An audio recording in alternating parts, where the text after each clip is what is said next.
It's Thursday, the 23rd of November, 2023. Welcome to the Fast 5 Business News by Fear and Greed, where we give you the top 5 business stories you need to know in just 5 minutes. I'm Michael Thompson, and good morning, Sean Aylmer.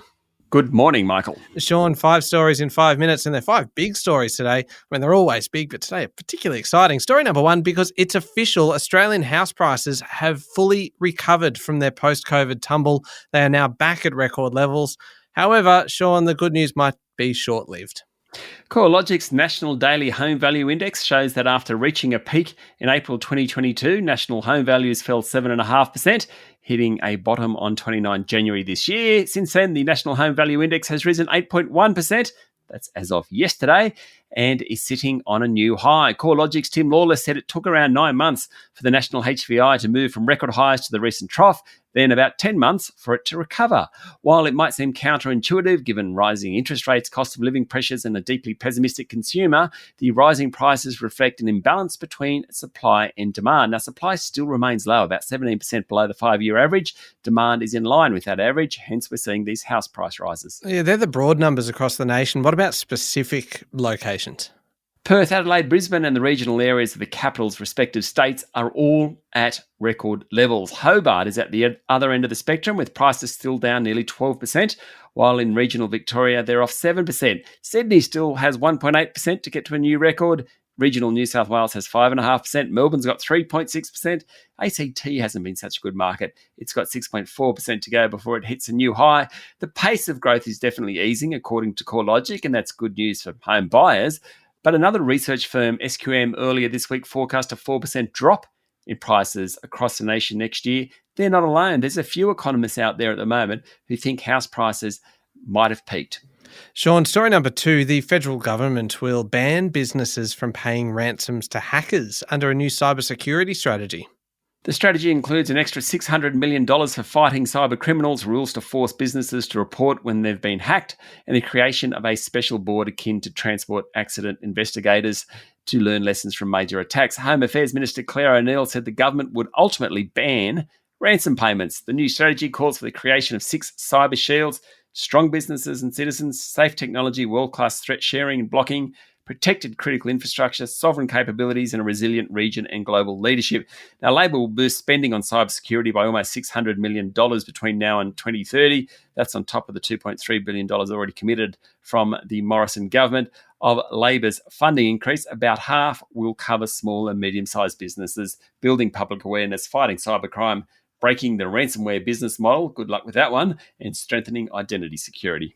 Story number 3, how about this? ANZ staff have been told their annual bonuses may be cut if they fail to spend at least 50% of their scheduled working hours in the office. The policy puts the bank in line with some other big companies, Suncorp, Standard, Origin Energy. They basically link office attendance to performance reviews. Now, according to a report in the Financial Review, staff at the bank were told that working in line with ANZ's expectations for hybrid working, as well as any specific commitments within your team, is just like any other behavioural expectation of ANZ. Therefore, if you don't meet the standards, well, that'll factor into your performance rating and remuneration review. ANZ has a 50% attendance target, similar to Commonwealth Bank, Westpac and National Australia Bank. The work-from-home situation is an ongoing battle for some big firms, including the banks. ANZ's Melbourne-based. That's the city where workers are proving most resistant to returning to the office. Of course, last week, employers had a bit of a win. The Fair Work Commission recognised the productivity costs of working from home and supported bosses' rights to get workers back to the office post-pandemic. Story number 4, massive news in the media yesterday, Sean. Kyle Sandilands and Jackie O. Henderson have signed a new contract that's reportedly worth more than $200 million and will keep them on air with Kiss FM for the next 10 years. The deal, which runs until 2034 and includes base salary plus a revenue share arrangement, will earn each of the hosts of the Kyle and Jackie O show about $10 million a year. Easily the biggest deal of its type ever. Also, it brings the show live to Melbourne for the first time from next year. ARN Media, which owns Kiss, also the Gold Network, has also signed Melbourne's top-rated FM breakfast radio presenter Christian O'Connell for another 5 years. As part of the deals, that's the Kyle and Jackie O and the Christian O'Connell deals, ARN said $7 million worth of shares in ARN Media will be issued to the three of them and will vest at the end of the contract term. Last one, story number 5, Binance Holdings Limited, which was the one-time largest crypto exchange in the world, and its CEO have pleaded guilty to anti-money laundering and US sanctions violations. This is the incredible part though, Sean. They're going to pay $4.3 billion US in penalties. It's one of the largest corporate payouts ever. The CEO, Changpeng Zhao, will pay a $50 million fine and must step down as CEO. But under the deal, Binance can keep operating. Binance admitted it had allowed transactions with Hamas, Palestinian Islamic Jihad, Al-Qaeda, a bunch of other terrorist groups on the platform. It was charged with 3 counts, including anti-money laundering, operating an unlicensed money transmitting business, and violating US sanctions. Now, Zhao faces as many as 10 years in prison. He's probably likely to get 18 months at top.